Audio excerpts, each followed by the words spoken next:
Alright, this is a piece I call The Travelers, and this piece was completed in 2015, and I had been working on it for years, and I think it's probably to date one of my most high quality and interesting pieces. It is multimedia. It is spray paint and acrylic and varnish, and there's probably a little bit of gouache in there too. And it's on one of these big hefty boards. And you can see it's just a standard hardware board. Not quite as hefty as the Wayward Wandering piece, but because of its scale, it is.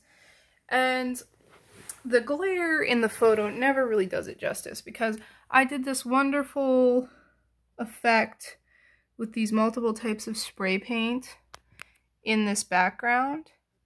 And then I did washes upon washes for the layers and really thinned out our acrylics to give it this like wonderful depth. And I was going for this alien landscape and these little, supposed to be shining buildings, the little electric line going through them. And I was going for this blend of the alien and the familiar, because I find that helps you place yourself in the alien. That's why I really liked the idea of the electric line on this obviously alien world with two suns and the red. And this piece is a piece derived from my personal mythos. And I have an ongoing relationship with these big teeth beasts. And the primary one I draw is fear. And it was in about the second piece I realized that I was using this beast to represent fear. But this is the third piece.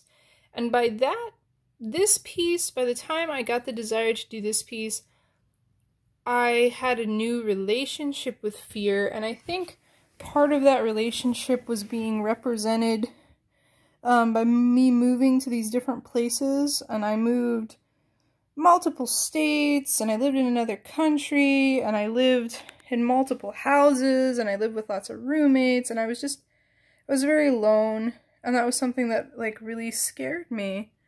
And so how to cope with fear and fear of that specifically and different things, well, you prepare yourself and you take it on and you learn how to pass through it. So in my mind, this is like a double-headed sphinx creature that's like whirring through space, and at some point I want to do that version of it. And I think somehow it gets wrapped up with the old Disney cartoon Aladdin and that cave of sand, and I found that whole cave of sand very creepy as a kid, and I think that's somehow this relationship. But this monster is something in between a cat and a bear, and it kind of changes in versions. In the first version, it's very more skeletal, and it's a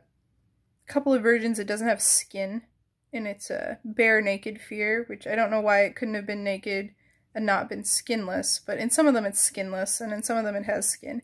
And then in the second one, it's chained and it's sad and it's crying. And then in this one, it's kind of in this reclined, and these people are traveling through it. And these people are all, I viewed them as instances of myself. And they're myself traveling through fear over and over, kind of in this strange allegiance with myself to do it. And the reason I dressed them in this kind of funny, primitive way was I had this idea that when you get to a new place, you're the primitive there.